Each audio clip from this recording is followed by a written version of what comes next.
Muitas pessoas estão procurando a verdade religiosa, a verdade para a sua vida. E elas têm buscado em muitas fontes, né, onde está a verdade, né? Alguns estão procurando nos meios esotéricos, né? Outros estão procurando no islamismo, a maior religião do mundo. Outros estão procurando no catolicismo. E aí vai, né? Várias procuras. Mas a verdade está na Bíblia. A verdade é a palavra de Deus. Então, quando alguém se depara com a palavra de Deus e se depara com a verdade.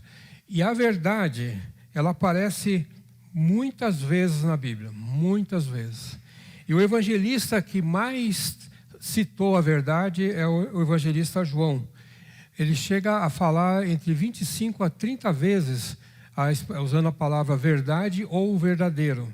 Então é o que mais fala. Isso, imagina que no Novo Testamento nós temos aproximadamente 100 citações da palavra verdade. Das 100, um quarto está dentro do Evangelho de João, né?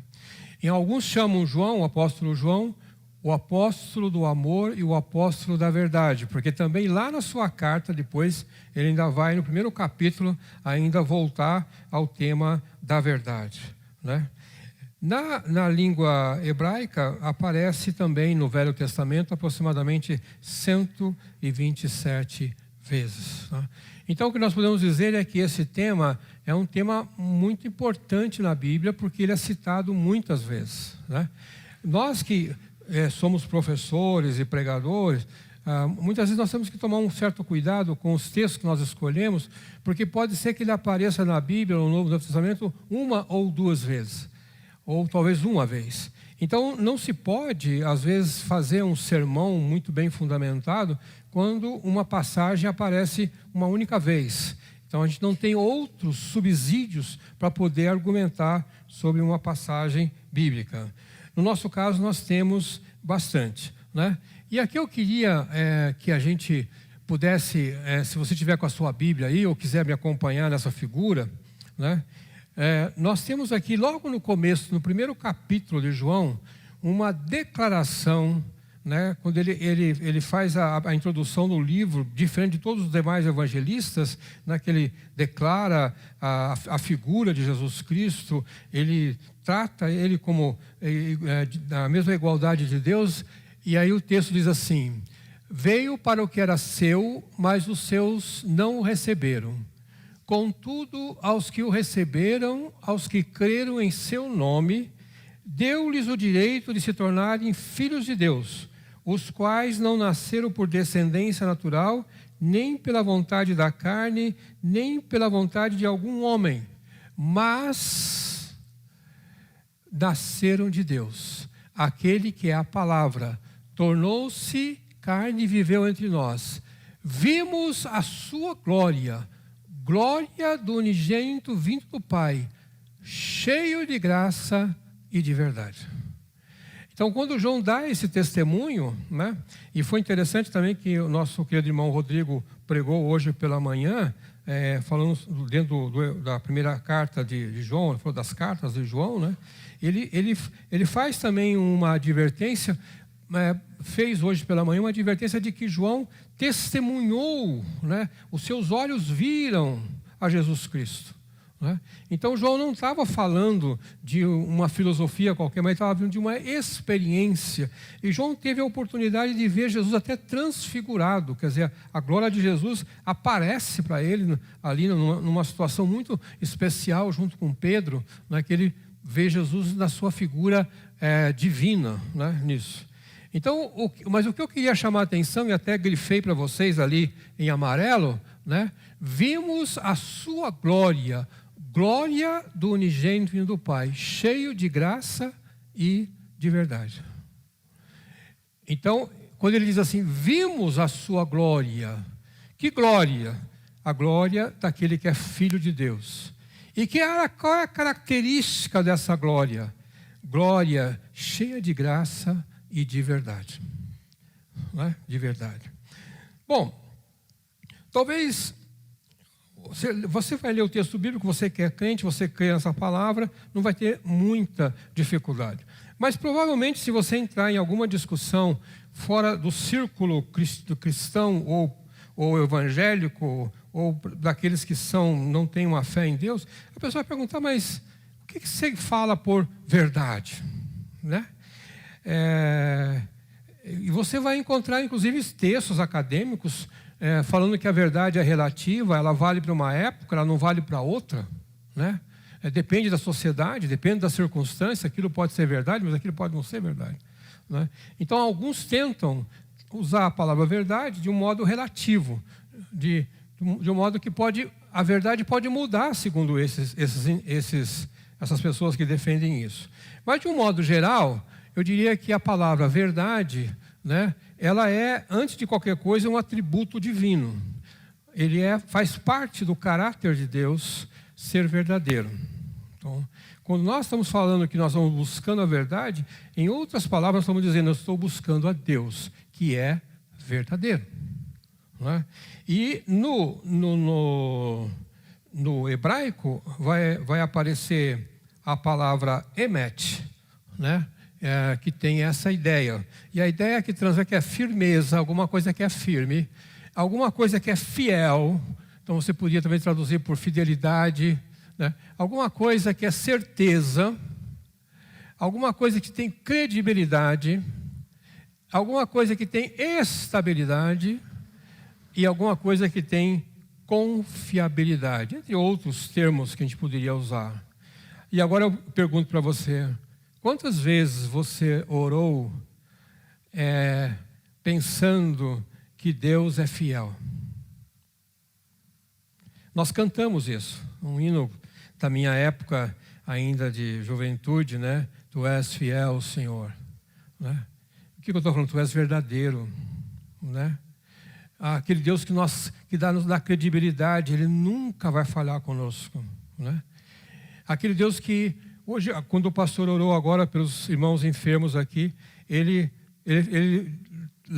transmitiu uma palavra de certeza que Deus vai ouvir as nossas orações, vai restaurar aqueles que estão enfermos, vai trazer uma solução para aqueles que estão com problemas. Então eu tenho certeza, porque isso é verdade, né? Então são sinônimos de tudo isso que nós usamos nas nossas orações, né? E quando nós falamos em estabilidade, nós vamos lembrar de alguns textos assim, passarão os céus e a terra, mas as minhas palavras não passarão, porque é para sempre, né? Então, várias palavras que nós poderíamos usar dentro dessa ideia que no hebraico aparece como emet, né? Confiabilidade. Tudo isso estão aqui junto nesse conceito. Agora, queridos irmãos, nós sabemos também, meus irmãos, que há uma diferença, e a palavra verdade vai estabelecer uma diferença entre aqueles que são filhos de Deus e aqueles que são filhos do diabo. É um divisor de águas aqui. Então, quando nós falamos que a verdade, que eu busco a verdade, só os filhos de Deus buscam de fato a verdade. Não tem medo de enfrentar uma realidade, alguma coisa que é talvez até assombrosa. Agora, a Bíblia fala que, né, a verdade é um atributo divino, e nós vamos encontrar, por exemplo, Isaías 65:16, ele fala assim: quem pedir bênção para si na terra, que o faça pelo Deus da verdade. Então, quando nós oramos, o que acabamos de fazer aqui antes da gente começar essa pregação, nós oramos para o Deus da verdade. Seja qual for a solução que vier, essa é a verdade que Deus está nos trazendo, né? Às vezes ela é meio difícil de ser aceita, porque ela talvez não é bem aquilo que eu esperava, mas ela é a verdade que Deus tem para a minha vida, né? Nós às vezes enfrentamos problemas na família por um assunto que nós queremos ver solução e não vem a solução, e a gente percebe às vezes que alguém muito próximo da gente começa a entrar com um certo momento de desânimo, porque ele orou e não veio a resposta ainda. Mas se Deus é verdadeiro, se Deus é fiel, se Deus é estável, ela virá, porque esse é atributo dele, faz parte do caráter dele, faz parte da natureza dele. Não há como a gente duvidar disso. A verdade divina não é relativa, ou seja, era verdade na época de Moisés, mas não era verdade na época de Davi, ou era verdade na época de Davi, mas não era na verdade na Babilônia, era verdade na Babilônia, mas não era na verdade na época de Jesus. Não, a verdade é sempre a mesma. Não é? Ele é fiel, ele é verdadeiro. Agora, a Bíblia fala também dos filhos do diabo.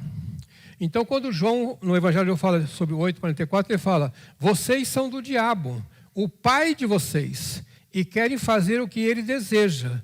Ele foi homicida desde o princípio, e não se apegou à verdade, pois não há verdade nele. Quando mente, expressa sua própria natureza, pois é mentiroso e pai da mentira. Então aqui, quando nós encontramos pessoas que têm uma tendência para a mentira, preferem acreditar na mentira, a gente talvez, não sei se você vai ser tão mal educado, mas você poderia dizer: você é filho do diabo, porque você crê numa mentira, e o pai da mentira é o diabo. Né? A pessoa se ilude, muitas vezes, com essas coisas, né? Nisso. Tá? E nós vamos encontrar mesmo, meus queridos irmãos, muitas pessoas que preferem viver iludidos, né? E vamos encontrar até alguns são famosos, né? Quando eu estava pesquisando aqui sobre para a mensagem, alguém citou um brasileiro que foi preso, no final de contas, e ele criou 16 identidades diferentes. E ele adorava viver entre ricos e famosos. E dava golpe aqui e ali, até que ele foi pego. Então, ele se alimentava de uma ilusão que não era dele, que era falsa. Mas ele tinha habilidade para enganar muitos, inclusive de viajar em jatinhos particulares com algumas pessoas ricas, porque ele tinha uma linguagem falsa, mentirosa, e isso uma hora cai por si. Né? Cai por si. O nosso querido irmão, evangelista João, ou apóstolo João, quando ele escreve 1 João capítulo 3, verso 18, ele fala assim: filhinhos, não amemos de palavra nem de boca, mas em ação, em verdade. Assim saberemos que somos da verdade e tranquilizaremos o nosso coração diante dele. Então, por isso que eu falei que alguns teólogos chamam o apóstolo João do apóstolo da verdade e do amor, porque ele associa muito o amor à prática da verdade. Né? Então, quando ele está instruindo os irmãos para a igreja que ele estava escrevendo nas suas cartas, ele fala: o amor tem que ser verdadeiro, não fingido nisso. Né? E às vezes, meus irmãos, nós nos decepcionamos com as pessoas quando aquele sentimento que ele tem por nós, quer seja de amizade, quer seja de respeito, ele não é verdadeiro. E aí você fica bastante decepcionado. Bastante decepcionado. Mas eu achei que ele era meu amigo. E ele não correspondeu na hora certa, porque ele não tinha a verdade para ele como prioridade. Apenas você era uma oportunidade de negócio, era um trampolim, era alguém que ele podia se aproveitar, então ele não podia fazer isso. Muito interessante o pensamento desse escritor chamado Nicholas Sparks. Tá? É um escritor muito famoso nos Estados Unidos. Só para vocês terem uma ideia, ele já vendeu mais de 115 milhões de livros, de exemplares. Sabe o que é isso? É muita coisa. E ele escreve assim: por que todo mundo mente? Faz parte da vida em sociedade. Acho que é necessário. A última coisa que alguém quer é viver em uma sociedade onde a honestidade absoluta prevalece. Imagine essa conversa. Você é baixinho. Você é gordo. Uma pessoa poderia dizer e a outra responderia, eu sei. Mas você cheira mal, é a resposta. Simplesmente não daria certo. Então as pessoas mentem por omissão o tempo todo. As pessoas contam a maior parte da história e eu aprendi que parte que elas omitem costuma ser a mais importante. As pessoas escondem a verdade porque têm medo.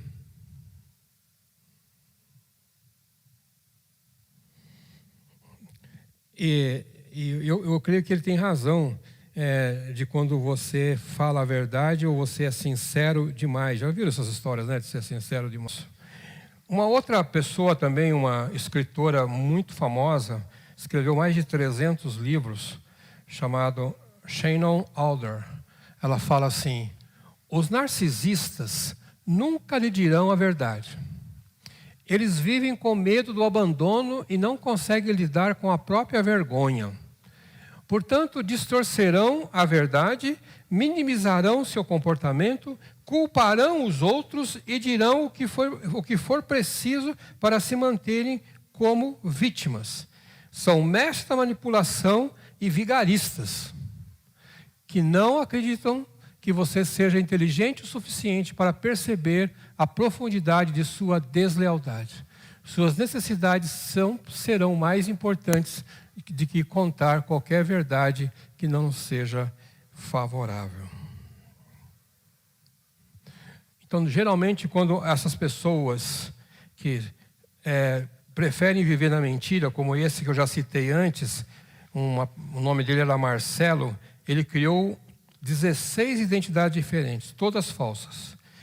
Ele passou por guitarrista dos Engenheiros do Havaí, policial de elite e até olheiro da seleção brasileira.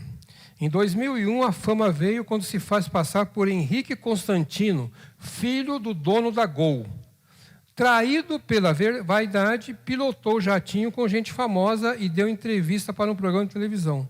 Só se esqueceu de que estava sendo procurado pela polícia depois de ter fugido da prisão no Acre. Afinal, Marcelo era, na verdade, um grande estelionatário. Quantas pessoas vivem nessa mentira? Até assumem uma outra identidade, né?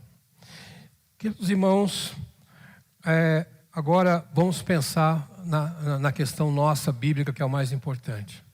Como uma pessoa aceita a verdade divina? Aqui tem uma coisa muito interessante, quando eu estava estudando o tema, que eu cheguei a essa conclusão aqui. Qualquer pessoa, grande ou pequena, educada ou ignorante, de qualquer raça ou nação, precisa da percepção da glória de Deus para aceitar a verdade divina. Então, uma condição para que a pessoa aceite a palavra de Deus como verdade, Jesus Cristo como verdade, Deus como verdade, ele tem que ter a percepção da glória de Deus. Se você voltar comigo no texto lá atrás, né, o texto lá de João,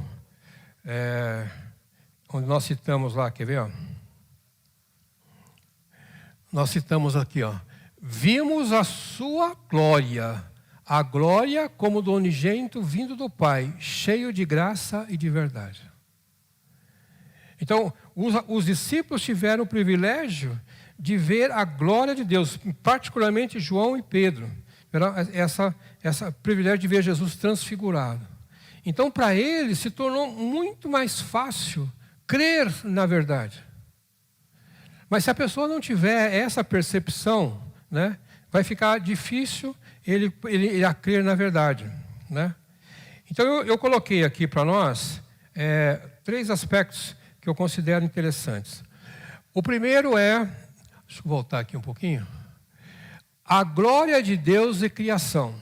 Então, a pessoa começa a acreditar que Deus é a verdade se ele tiver um mínimo de percepção da natureza, se ele for um observador da natureza.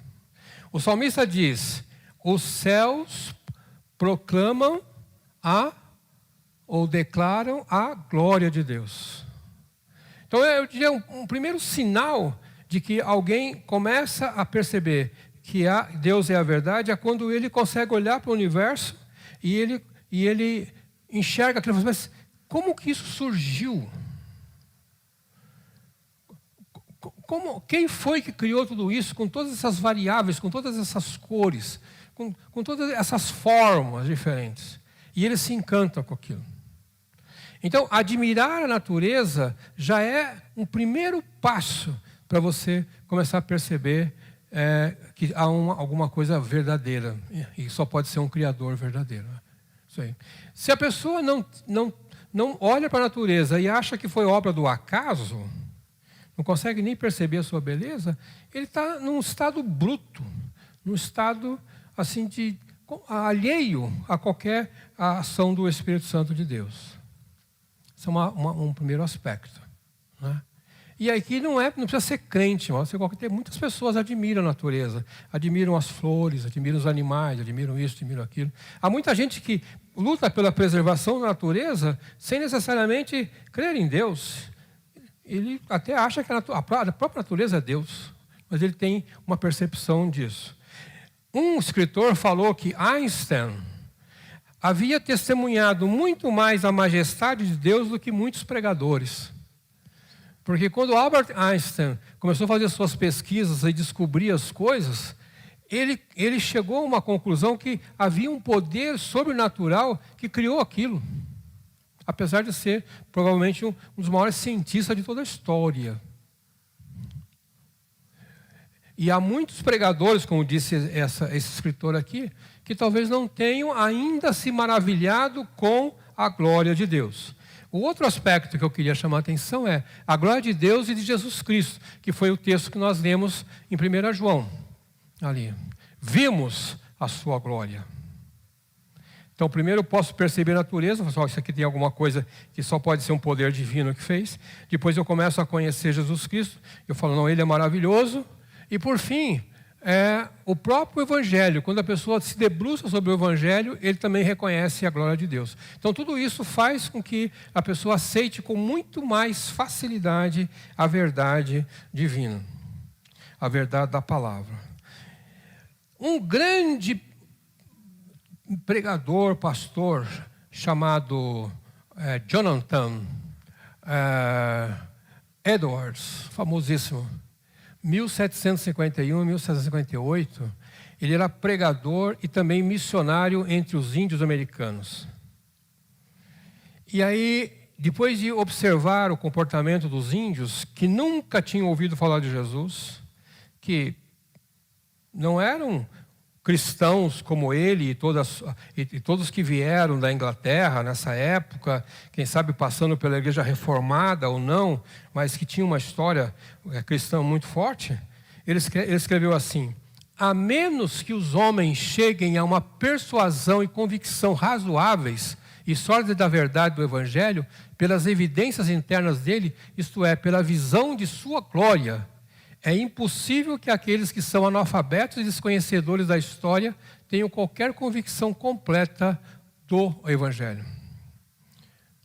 Porque Jonathan Edwards, ele estava evangelizando uma tribo indígena que não conhecia Jesus, e ele pensou com ele, como que essa pessoa vai largar toda a sua crença, toda uma tradição, vai deixar todos os seus bens à procura, como que vai haver essa transformação? Porque quando nós estamos num país como o Brasil, que é um país que tem uma história cristã, então você falar de Jesus, eu diria que nós não precisamos de muita explicação.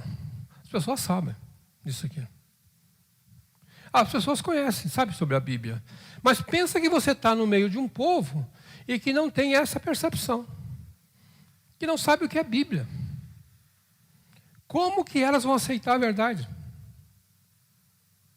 Que é o que muitos missionários estão vendo em países estranhos, que pessoas estão se convertendo e eles talvez não tenham uma explicação lógica para aquilo, porque eles chegaram, pregaram o Evangelho e as pessoas se converteram. E talvez eles ganham mais almas para Jesus em países assim do que nós aqui no Brasil. Como que essas pessoas aceitam Jesus?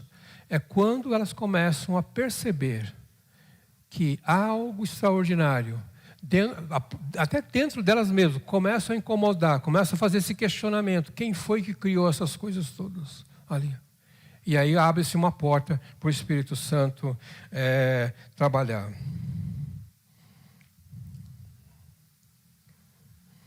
Muito bem. Agora eu queria colocar aqui, entre aspas, um estudo de caso. Estudo de caso é uma expressão que a gente usa normalmente no meio acadêmico, quando você vai estar fazendo, sei lá, uma pós-graduação, alguma coisa assim. Então, é um estudo de caso. Né? O que eu vou chamar de estudo de caso, meus irmãos, é o caso da mulher samaritana, tipicamente. Né? Vocês conhecem bem o texto bíblico da mulher samaritana, não é? Né? Nós hoje na IBD também nós falamos sobre isso aqui. Jesus, seguramente de propósito, uma das suas andanças, ele passa por uma vila de samaritanos. Quem eram os samaritanos? Os samaritanos eram um povo que os judeus chamavam de estrangeiros. Não reconheciam neles nada do judaísmo. Alguns dizem que eles eram uma mistura de vários povos, inclusive de judeus. Né? E por isso os judeus os desprezavam. Apesar de Jesus ter elogiado a atitude de um samaritano, e daí vem então o nome bom samaritano, né? Nisso, né? E por ironia da vida, eu e a Lourdes gostamos muito do hospital samaritano aqui da Higienópolis. Né? A gente gosta muito de ir lá. Sabe quem mais frequenta o hospital Bom Samaritano lá? Os judeus. Né? Acho que 50% da clientela do samaritano são de judeus. Uma ironia. Né? E no texto fala que ele era um estrangeiro aqui. Jesus passou ali. Olha só que situação. Passa no meio numa vila, encontra uma mulher, que não era comum que os homens falassem com as mulheres, principalmente mulheres estrangeiras. E essa mulher, Jesus puxa lá um papo com ela sobre água e tal, para ela falar, né? E aí Jesus vai revelando a situação dela, que ela já tinha 5 maridos, que ela tinha não era dela, aquela coisa toda. A mulher ficou encantada com aquela revelação de Jesus, e ela logo percebe e fala: o senhor é um profeta? Né? Ela viu que Jesus era diferente. Lá. E aí Jesus começa a falar da água que ele podia dar para ela, que ela podia tomar, nunca mais ia ter sede. E ela fala assim: mas esse poço foi o nosso pai Jacó que aqui. Aqui tem uma outra curiosidade interessante, porque ela se considerava, pela tradição, filha de Jacó. Ou seja, descendência de Abraão, de Isaque. E aí vem Jacó, a mesma descendência de Jesus. Né? Só que eles, em algum momento, eles não criam mais no Deus único verdadeiro. E Jesus começa a ter um diálogo com essa mulher. E aí ela fala assim: nossos antepassados adoram neste monte, mas vocês, judeus, dizem que Jerusalém é o lugar onde se deve adorar. Jesus declarou: creia em mim, mulher, está próxima a hora em que vocês não adorarão o Pai nem neste monte, nem em Jerusalém. Né? Vocês, samaritanos, adoram o que não conhecem. Nós adoramos o que conhecemos, pois a salvação vem dos judeus. Aquela mulher não tinha ainda a percepção do verdadeiro. Ela adorava uma coisa que ela não entendia, que ela não sabia a sua origem. Aí nós vamos ver que tem muitas pessoas hoje que fazem as suas preces para deuses que eles não conhecem, não têm intimidade com eles. E alguns, para não, como os gregos faziam e fazem até hoje, alguns fazem até hoje, já que eu não sei para quem é o verdadeiro, eu vou adorar todos, vai que alguém aceite a minha oração. Né? Então, eu não serei cobrado de ninguém. Então, é a situação da samaritana. Não sabia para quem adorar. Jesus dá essa explicação para ela. Bom, continuando então a conversa, né? Aqui, nós vamos perceber que ele continua falando assim: no entanto, está chegando a hora, e de fato já chegou, em que os verdadeiros adoradores adorarão o Pai em espírito e em verdade. São esses adoradores que o Pai procura.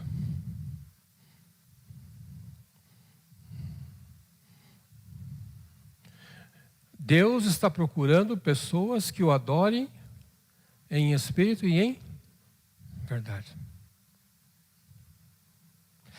Então, aqui fica para nós agora uma reflexão muito séria. Quando eu me aproximo de Deus, quando eu estou adorando a Deus, eu estou sendo verdadeiro?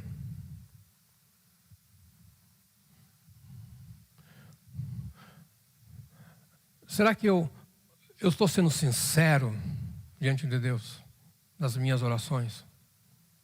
Ou quem sabe eu me iludo contando para Deus uma história, como se Deus não enxergasse o meu coração, meus irmãos. Há muita gente que vai orar e acha que Deus não está olhando no seu coração, e você está falando na sua boca 200 horas, e Deus fala assim: mas o que você está falando? Para de falar bobagem, porque eu conheço o seu coração. E não vai sair nada de lá. Jesus conta aquela história do publicano e do fariseu, né? Os dois orando, um se autoproclamando o mais santo dos santos, e o outro dizendo: miserável homem que sou. E ele pergunta: quem foi abençoado? Foi aquele que foi mais sincero, mais verdadeiro diante de Deus. E o outro tentou enganar Deus. Porque você, não sendo verdadeiro diante de Deus, você tenta enganar Deus, você tenta atrair Deus para uma mentira. E aí você pode até ser punido por isso. Deus está procurando adoradores que o adorem em espírito e em verdade. E muitas vezes, quando nós vamos adorar a Deus, meus irmãos, nós vamos ser tão sinceros que nós vamos pensar assim: Deus, alguém podia falar assim: vou falar tanta coisa para Deus que Deus vai ficar com vergonha de mim. Na verdade, Deus sabe o que você é. Vou abrir meu coração. Eu vou falar para Ele que eu estou muito triste. Vou falar para Ele que eu estou assim, aborrecido, com A, com B, com C, com a circunstância, com isso. Mas é isso que Deus quer de nós, que a gente abra o coração, seja sincero diante dEle. Não esconda nada diante dEle. Senão, nada vai funcionar, né? E Ele fala: Deus é Espírito, é necessário que os adorem Espírito em verdade. E disse a mulher: eu sei que o Messias chamado está por vir. Quando ele vier, explicará tudo para nós. Aí Jesus se declara para ela: eu sou o Messias. Irmãos, qual outra passagem bíblica Jesus se declarou desse jeito? Teve vezes assim: o Senhor é o Cristo, aquele que devia vir? E a resposta de Jesus ficou meio truncada. Quando Pilatos pergunta para ele: mas quem é você? Ele fala: tu o dizes. Mas para aquela mulher, Jesus foi absolutamente direto na resposta: eu sou o Messias. Você acabou de conhecer aquele que devia ter vindo. Eu sou o verdadeiro. E o que aconteceu com ela? Saiu, voltou para sua vila, contou para todo mundo, e ali os samaritanos se converteram a Jesus, porque eles viram alguém que era verdadeiro. Isso. Para encerrar, queridos irmãos, eu queria dizer para nós assim: irmãos, a verdade, ela tem que prevalecer em todos os aspectos da nossa vida. Muitas pessoas constroem uma imagem, e quando eles erram ou eles estão vivendo uma vida falsa, eles têm vergonha de falar. E aí eles têm vergonha de, talvez, envergonhar a igreja, envergonhar a família e tal. E eles vivem escondidos. Ou como alguns dizem, no armário, né? Nunca se revelam. Isso. Eu diria que, em qualquer circunstância, Deus quer nos encontrar com um coração sincero, fiel, verdadeiro, para Ele poder nos abençoar. Assim como Deus é a verdade, nós devemos buscar um relacionamento verdadeiro com Ele. Não podemos perder de vista a sua glória. Isso nos leva a exaltá-lo na sua plenitude. Quer dizer, reconhecendo a glória de Deus em tudo. Em nossos momentos de intimidade com Deus, não pode haver hipocrisias. Nosso culto não pode ser um culto de hipócritas. A nossa adoração tem que ser a mais verdadeira possível. Hoje na IBD eu discuti lá com os nossos alunos até a nossa liturgia do culto aqui, que nós estamos, todas as igrejas cristãs têm uma tradição. E aí, se você parar para pensar, muitas vezes seria necessário mudar um pouco a liturgia, mudar um pouco a ordem das coisas, para que a gente possa adorar a Deus de uma maneira mais sincera. Exemplo. Será que o culto não deveria começar, meus irmãos, com um clamor de pedido de perdão pelos nossos erros e pecados? A primeira coisa que deveria acontecer no culto vamos pedir perdão, se caso a gente errou, falhou e tudo. Porque Deus não pode me abençoar, não pode ter comunhão comigo, se eu estiver cantando, mas ainda não confessei o meu pecado. Então, a ordem que eu vejo assim, talvez mais correta, vai fugir completamente da nossa tradição, começamos orando e colocando no altar de Deus os nossos pecados, confessando os nossos pecados. Em sequência, viria a pregação. Porque aí viria a exortação pela palavra. E o último seria o momento de louvor. Acho que o Eris não ia gostar dessa liturgia, né? Porque ele está tantos anos invertido, né? Tá? Mas aí quando chegar no momento dos cânticos, meus irmãos, o que nós vamos levantar as mãos? Um coração perdoado, a palavra de Deus na nossa vida, e aí eu estou exaltando o nome do meu Deus. Estou falando algum absurdo? Muito provável, né, pastor? Certo? Certo? Mas, se a gente quisesse, talvez, inovar, meus irmãos, o verdadeiro seria isso. Vamos estar diante do Deus verdadeiro, também sendo verdadeiro, já com os nossos pecados confessados, já com a palavra no nosso coração. Aí, nós vamos levantar as mãos, bater palmas e cantar, porque vai fazer muito sentido. Amém? Deus abençoe, queridos.